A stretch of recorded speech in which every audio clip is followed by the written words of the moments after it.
Caleb Wynn was still on one knee when he ruined McKenna Cora's life. The rooftop had gone quiet enough for her to hear a phone camera focus. 50 guests leaned forward, smiling like they had already decided her answer. Caleb opened the velvet ring box. McKenna's heart hit once, hard enough to hurt. Then he closed it. "I need you to prove you're serious first." A second folder appeared from beneath the tablecloth. It was made of white leather with her name stamped across the front. He held it toward her like a gift. McKenna did not take it. Caleb's smile tightened. "Open it." His mother, Vivian Wynn, lifted her champagne glass and nodded as though this had been rehearsed. That was when fear entered the room. It was not screaming fear. It was the colder kind that made McKenna's fingers numb before she touched the folder. She opened it. The first page showed her current weight. The second showed a target weight. The third contained a 12-week diet plan with portions, weigh-ins, gym appointments, dress measurements, and a photograph of a thinner woman wearing Vivian's chosen wedding gown. A laugh escaped someone near the bar, small and nervous. Caleb turned toward the guests. "I love McKenna. Everybody here knows that. But marriage requires discipline." McKenna looked at him so slowly that the photographer lowered his camera. "You brought me here to discuss my body?" "No, I brought you here to propose." "You just closed the ring. Until you commit." Vivian set down her glass. "Sweetheart, nobody is attacking you. We are trying to help you enter this family with dignity." The floor beneath McKenna's heels felt suddenly unreliable. She had built Cora Bridal for women treated like public failures in fitting rooms, so none would be asked to disappear before being called beautiful. And the man she planned to marry had turned her body into entertainment. Caleb reached for her hand. "Say yes to the plan, and the ring is yours." McKenna pulled back before he touched her. Around them, phones remained raised. That detail hurt more than the laughter. Not one person stepped forward. Not one woman asked Caleb to stop. Their quiet attention became another hand holding McKenna in place that night. They had known. Maybe not every guest, but enough had arrived prepared to record her surrender.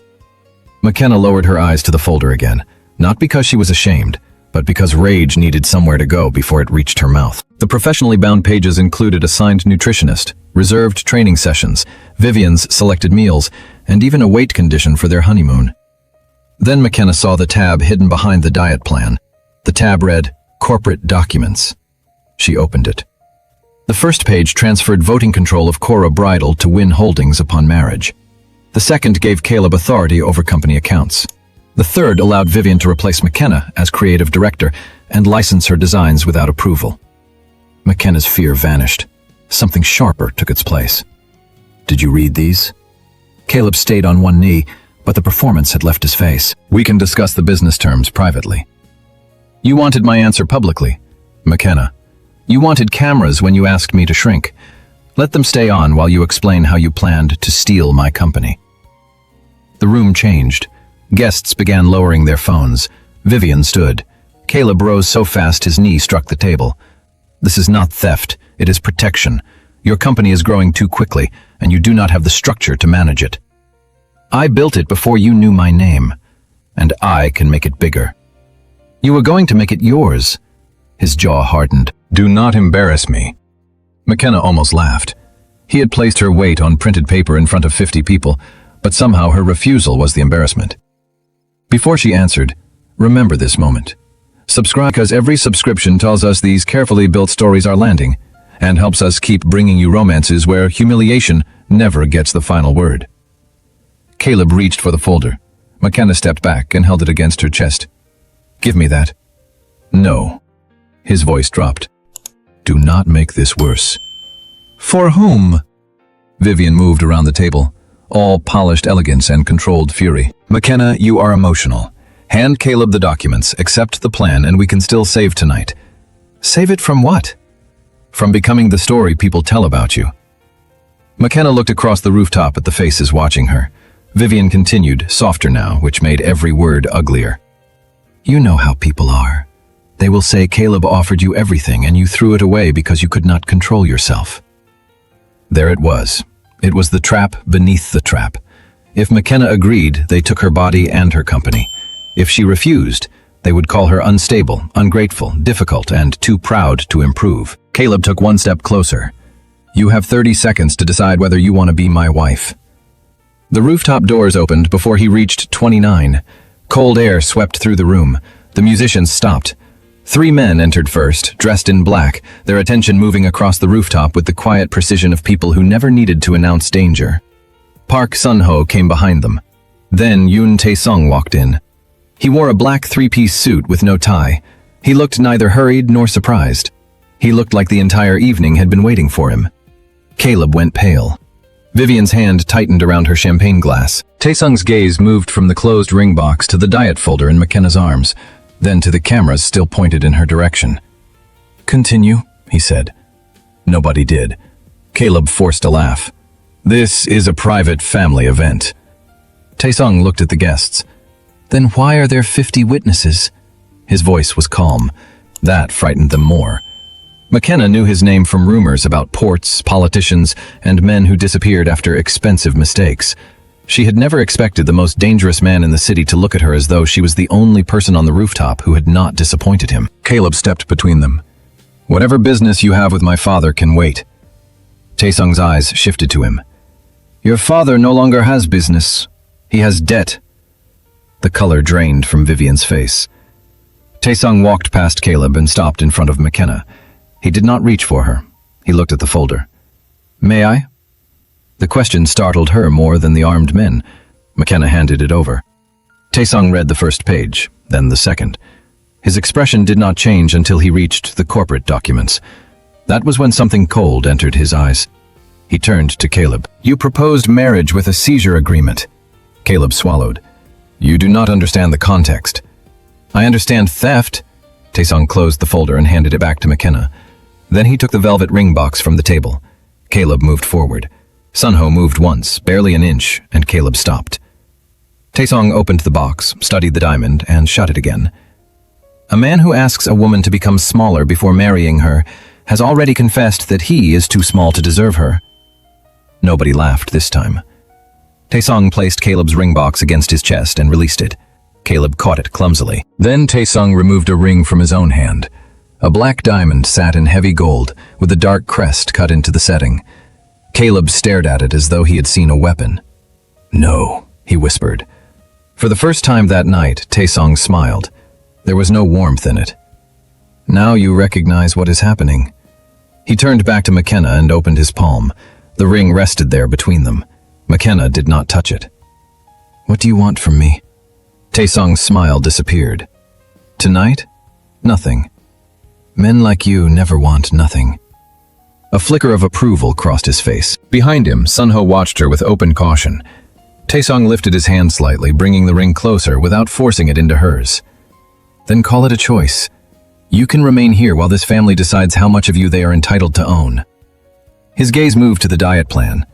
"Or you can take my ring, walk out under my name, and make every person on this rooftop explain why they thought humiliating you was safe." McKenna looked at Caleb. He was no longer angry. He was terrified. That should have made the choice easier. Instead, it made Taesung more dangerous. McKenna kept her eyes on the ring. "You think your name makes this a choice?" "No." Taesung's answer came too quickly for performance. "I think my name makes it possible for you to leave before they take the documents from you." Caleb found his voice. "McKenna, do not be stupid." Taesung did not look at him. "You should be careful with that word. You have already used the evening badly." McKenna studied the black diamond. The crest along its edge looked familiar, though she could not place it.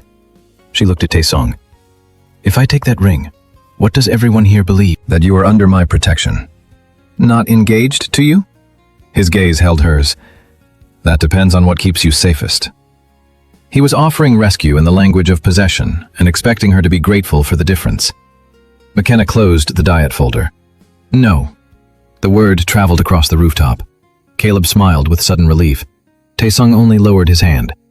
"I will not trade one man deciding what happens to me for another man deciding what happens to me." Sun-ho's expression changed. He had expected fear. He had not expected negotiation. Taesung turned the ring between his fingers. "Then decide. You first." His brows lifted. "Tell me why you came here. Tell me why Caleb recognizes that crest. Tell me why you knew there were documents inside this folder before you opened it." For the first time, the control in Taesung's face shifted. Caleb saw it too. He knew. Caleb said. Ask him how long he has been watching you. McKenna turned. You think he arrived at the exact moment you needed him by accident? Caleb continued. Men like you and Tae-sung do not rescue strangers. Vivian moved beside her son. McKenna, this is what we were protecting you from. You were protecting me from him by stealing my company? We were securing it before he could.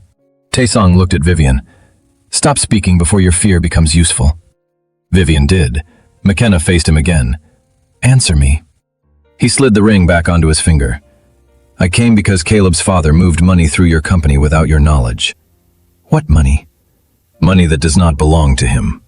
Caleb shook his head. He is lying. Tae-sung continued. Win Holdings used one of your expansion accounts to disguise payments. Tonight's marriage documents would have given them permanent control before the transactions were discovered. McKenna looked down at the folder. Her company had not merely been the prize, it had been the hiding place. How long have you known? 3 weeks. And you said nothing? I was confirming who inside your company was involved. You could have warned me. Yes. The honesty struck like an insult. Why didn't you? Because I needed the people responsible to believe their plan was working. McKenna stared at him. You let me walk into this. I did. Caleb laughed once. There, your hero. Tae-sung's attention never left McKenna. I did not know about the diet plan, but you knew about the proposal. Yes. The rooftop suddenly felt colder. Caleb wanted her body altered. Vivian wanted her image controlled. Tae-sung wanted his enemies exposed. Every one of them had decided McKenna could absorb the damage. She tore the diet plan down the center. The sound cut through the rooftop. Then she tore the corporate transfer pages. Caleb lunged. Sunho caught him by the shoulder so sharply that the ring box fell from his hand. McKenna ripped every signature page she could find and let the pieces scatter. You do not get my body, she told Caleb. She looked at Vivian. You do not get my name. Then she turned to Tae-sung. And you do not get to call manipulation protection. Something deeper moved behind his control. Respect, perhaps, or regret. McKenna stepped toward the elevator. Caleb called after her. The originals are already filed. She stopped. You think tearing copies changes anything? He continued. By midnight, the board will freeze your accounts. Vivian's smile returned. Come home with us, accept the agreement, and we will correct this privately. McKenna looked toward the elevator, then at Tae-sung. He did not offer the ring again. What can you stop? She asked. Tonight? Yes.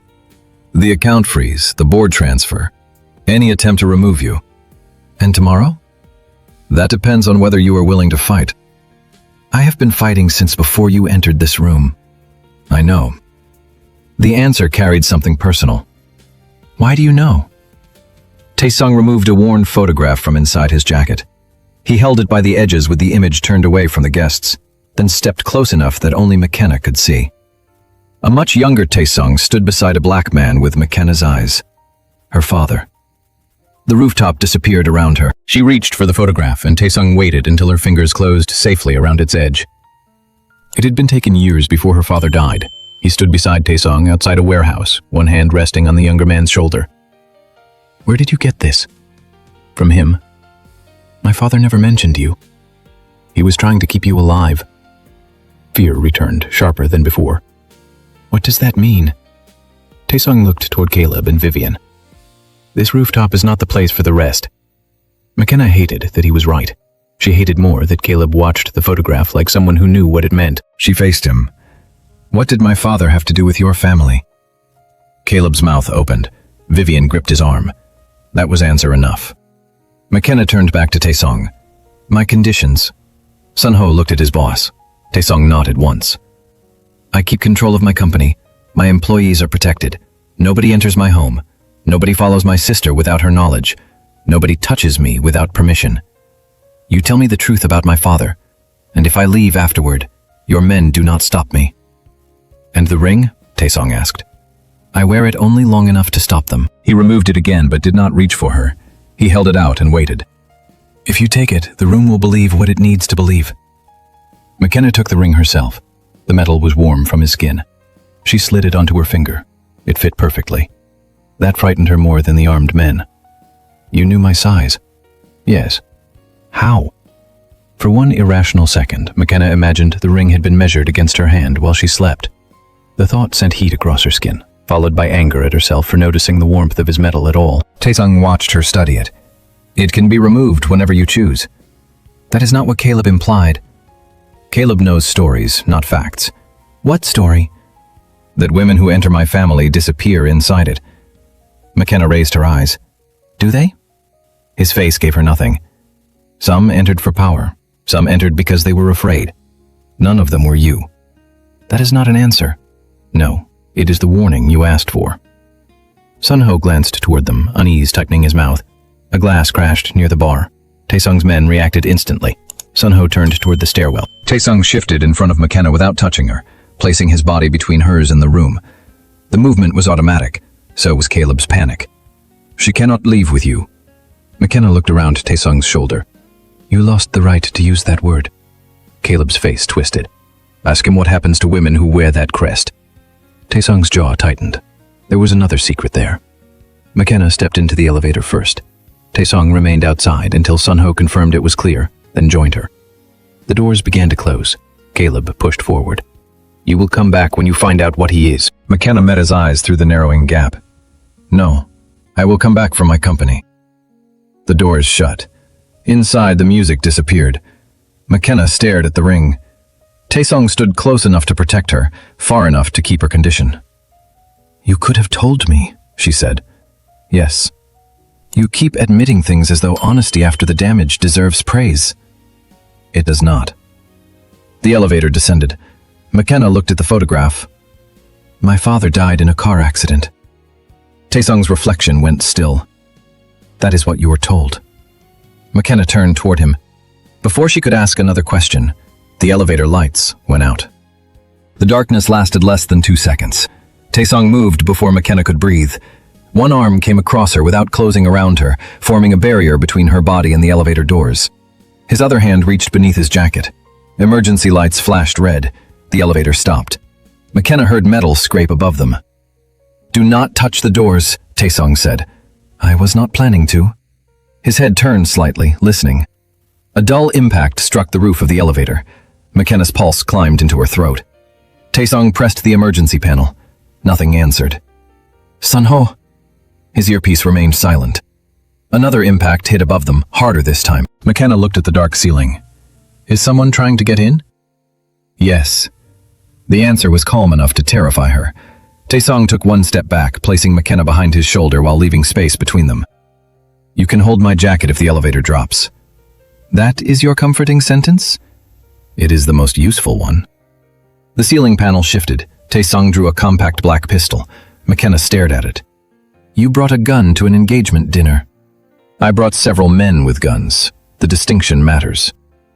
Under any other circumstances, the line might have been funny. In a dark elevator with someone cutting through the ceiling, it made her feel as though the world had tilted into a place where fear and absurdity could exist together. The panel lifted 1 inch. Taesung fired once. The sound crushed the air. Something heavy rolled across the elevator roof. McKenna flinched, but did not scream. Taesung glanced back. Are you hurt? No. Stay behind me. The emergency lights died. This time, the darkness remained. McKenna reached for the nearest solid thing and caught the back of his jacket. Taesung went completely still. You told me to hold it. I know. His voice had changed, not softer, more careful. The elevator jerked downward. McKenna's grip tightened. Taesung braced one hand against the wall and planted his feet, shielding her as the car dropped half a floor before the brakes caught. The lights returned. Blood ran along Taesung's knuckles where the wall had cut him. McKenna released his jacket. Above them, the attacker no longer moved. Then Sunho's voice broke through the earpiece. Boss, the building system was overridden. We have the stairwell. Stay inside. Taesung looked at the panel. Get us out. The doors were forced open 11 minutes later between floors. Taesung climbed out first, then crouched and held one hand toward McKenna. She looked at it. I will not pull unless you say yes. The elevator shaft yawned beneath her. McKenna placed her hand in his. Yes. He lifted her with controlled force and released her the moment both feet reached concrete. The attacker on the roof was gone. Only blood and a cut cable remained. Sunho approached with 2 men. We found a service uniform and a burner phone, no identification. Caleb? McKenna asked. Sunho looked at Taesung before answering. His family left through the kitchen during the blackout. Taesung's expression hardened. Freeze every Win account connected to Cora Bridal. McKenna stepped between them. You do not freeze anything in my company without me. Sunho's eyes widened slightly. Taesung turned to her. They are moving the money now. Then show me. We do not have time. That sentence is how men like Caleb steal from women like me. The corridor filled with the sharp electronic ringing of Sunho's phone. He answered, listened, then held it toward Taesung. 3 transfers just cleared. McKenna's stomach dropped. How much? 4.8 million. The number felt unreal until Sunho added, from the Cora expansion reserve. McKenna had built that reserve one wedding dress at a time. She faced Taesung. Can you stop it? Yes. Without taking control from me? His jaw tightened. Not quickly. Then do it slowly. McKenna, no. Put the account on dual authorization, mine and yours. You touch nothing alone, and neither do they. Sunho looked ready to argue. Taesung did not. Do it. Sunho stepped away to make the call. McKenna studied Taesung's bleeding hand. You agreed too easily. I am learning your conditions are not decorative. You should learn faster. For the first time since the rooftop, something almost human reached his eyes. Not amusement. Relief. They left through the service corridor and entered a black sedan waiting below. McKenna sat in the rear seat. Taesung took the opposite side rather than sitting beside her. The space between them felt deliberate. She noticed the blood on his hand again. You need that cleaned. It is nothing. That is what people say when they expect someone else to worry. His gaze moved to her. McKenna opened the small first aid compartment built into the door. Give me your hand. He did not move. I am asking, she said, not ordering. Taesung placed his hand in hers. McKenna cleaned the cut with antiseptic. His fingers stayed relaxed, but the tendons in his wrist remained tight. You are afraid of being touched, she said. No. You are very bad at lying when your hand is in mine. His eyes held hers. If you are still watching, drop the emoji that best describes what Yoon Taesung just did. Add your location and the time you are watching, because I need to know how far this story has traveled tonight. McKenna wrapped the bandage around his knuckles. Taesung looked down at her fingers. Your hands are shaking. They were not shaking on the rooftop. You were angry then. I am still angry. Fear arrived. Yes. He did not tell her not to be afraid. That honesty unsettled her. The car turned beneath a private underground entrance and stopped inside a guarded residence built above the river. McKenna expected marble, gold, and weapons displayed like decoration. Instead, Taesung's private floor was quiet, dark wood and low amber light, with no photographs except one on a shelf near the window. Her father stood in it. McKenna crossed the room before anyone could stop her. The image showed her father seated at a long table beside a much younger Taesung. Between them rested the same black diamond ring. McKenna picked up the frame. The photograph had been taken at least 10 years ago.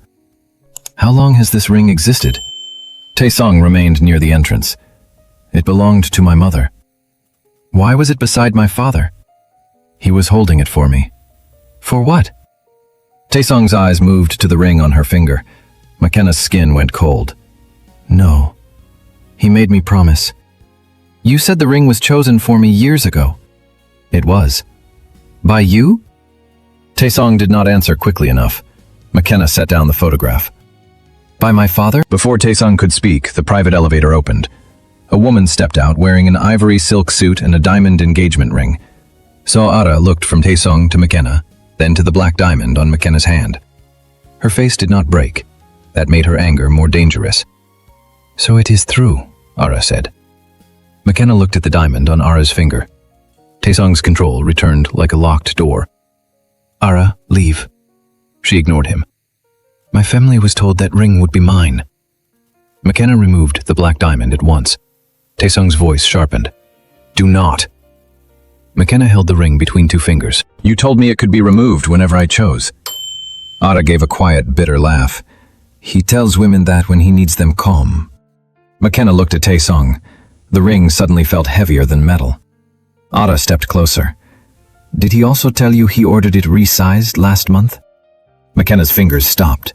Last month, before Caleb's proposal, before the diet plan, before Tae-sung claimed he had only been watching the Win family for 3 weeks. McKenna turned toward him. "You had this ring fitted to my hand before tonight." Tae-sung did not deny it. The room seemed to narrow around them. Ara's smile held no kindness.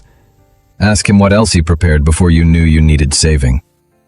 Sunho's phone sounded again. He glanced at the screen and the restraint in his face vanished. "What?" Tae-sung asked. "The rooftop recording is online." McKenna took the phone. The screen faced her and Sunho, while Tae-sung saw only its edge. Caleb had edited the proposal into a lie. The video showed McKenna accepting Tae-sung's ring, but not the diet plan, the theft documents, or her refusal. The caption accused her of arranging the humiliation so she could leave with a richer man. Views multiplied rapidly by the second. McKenna watched the view count climb past 100,000. The comments moved too quickly to read, but she caught enough. They called her a gold digger and an opportunist who had planned everything. Her face remained still until Caleb appeared in the final frame, holding the closed ring box like the wounded man in someone else's betrayal. Then McKenna handed the phone back to Sunho. "Post the full recording." Sunho looked at Tae-sung. McKenna noticed. "I did not ask him." Tae-sung's gaze shifted to Sunho. "Give her everything." Ara folded her arms. "That will not matter. People believe the first humiliation they enjoy." McKenna turned to her. "Then they can enjoy the truth next." Sunho began retrieving the rooftop security files, but McKenna stopped him. "No edited defense, no music, no statement from his lawyers. Post the proposal exactly as it happened, from the moment he opened the diet folder." Tae-sung studied her. "Caleb will seek an injunction. Let him explain the diet plan to a judge." Ara's mouth nearly curved. Sunho sent the file. Within minutes, the full recording began replacing Caleb's version. Guests who had remained quiet on the rooftop suddenly discovered their courage online. One confirmed the documents. Another admitted Vivian had told everyone to keep filming until McKenna accepted. The lie began collapsing. McKenna's phone began vibrating with calls from employees, clients, reporters, and board members who had ignored her messages. Sayla's name appeared above them all. McKenna answered immediately. "Are you safe?" her sister asked. "I am." "That is not what the video looks like." McKenna turned away. "Lock your apartment. Do not open the door for anyone, even if they claim I sent them." Sayla inhaled sharply. "What happened?" "Caleb tried to take the company." "I am not asking about the company." McKenna looked at Tae-sung, at the blood drying across his bandage, and at the ring that fit too perfectly. "I do not know yet." A message arrived while they were speaking. It came from Caleb. "Return the ring and sign tonight, or Sayla becomes part of this." McKenna's vision narrowed. Tae-sung saw the change in her face. What did he send? She turned the screen toward him, keeping the threat hidden from everyone beyond them. His expression emptied. That frightened McKenna more than anger. Sunho was already issuing orders when she lifted one hand. "My sister knows before anyone arrives. No men appearing outside her home without explanation." Tae-sung nodded. "She chooses whether they stay." McKenna told Salah enough to make her careful without making her panic. When the call ended, she saved Caleb's threat in 3 places and forwarded it to her attorney. Then she looked at Tae-sung. "Now we discuss what you prepared before tonight." McKenna felt no victory. The strangers defending her now were the same people who had watched without moving when the cruelty was happening in front of them. She faced Tae-sung. "Now tell me why the ring was resized last month." Ara stepped toward the elevator. "I will leave you to hear the version he prepared." Tae-sung blocked the elevator with one quiet instruction. "Stay." Ara's eyes flashed. "You do not command me anymore. I need you here because you are the only person in this room who will interrupt if I soften the truth." That silenced everyone. McKenna folded her hands so neither of them would see them shake. Tae-sung removed his jacket and placed it over a chair. His injured hand remained bandaged where she had wrapped it. "I purchased the Win family's debt 2 months ago," he said. "During the review, your company appeared in accounts it should never have touched." "You said 3 weeks. I confirmed the theft 3 weeks ago. I began investigating earlier." "And the ring?" "Your father gave me its measurements years ago."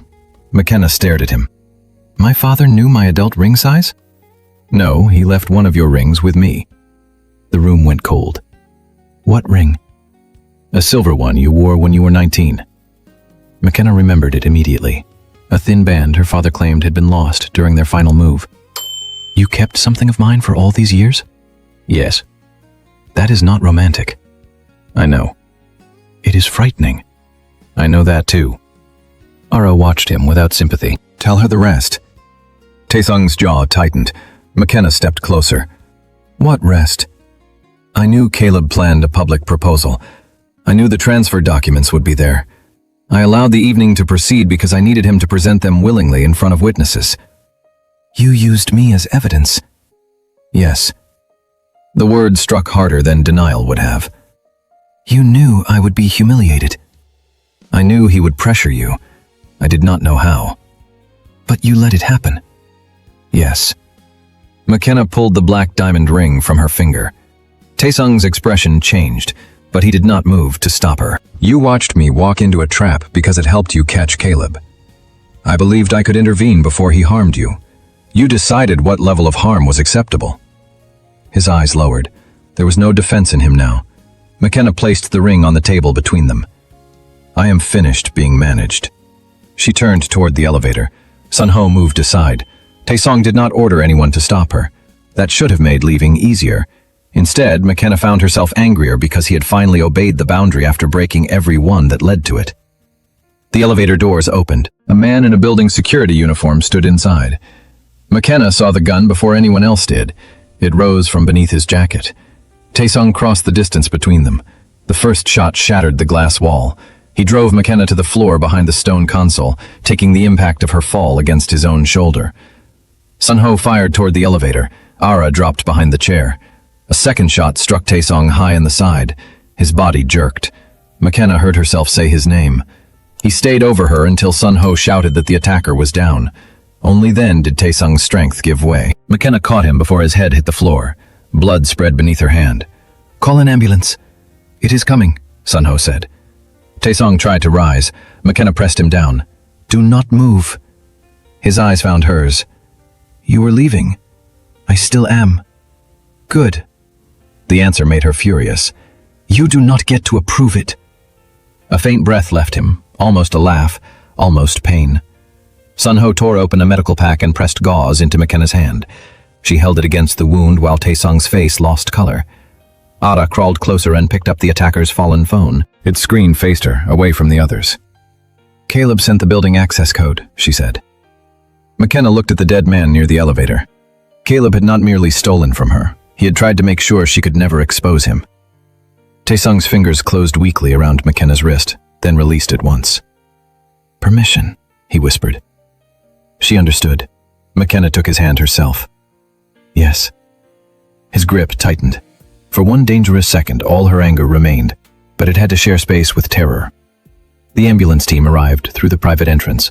As they lifted Taesung, the black diamond ring was knocked from the table. It rolled across the floor and stopped beside McKenna's knee. She picked it up. Blood marked the gold setting.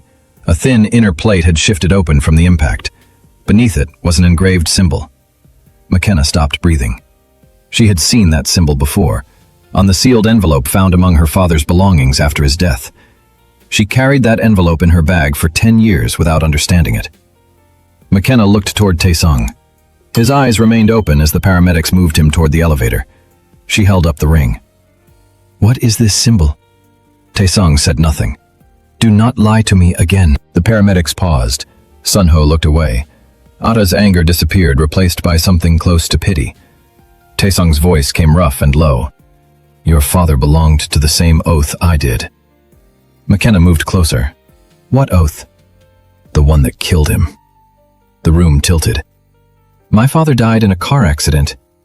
No. Taesung looked at the ring in her hand. He died protecting me. McKenna could not feel her fingers.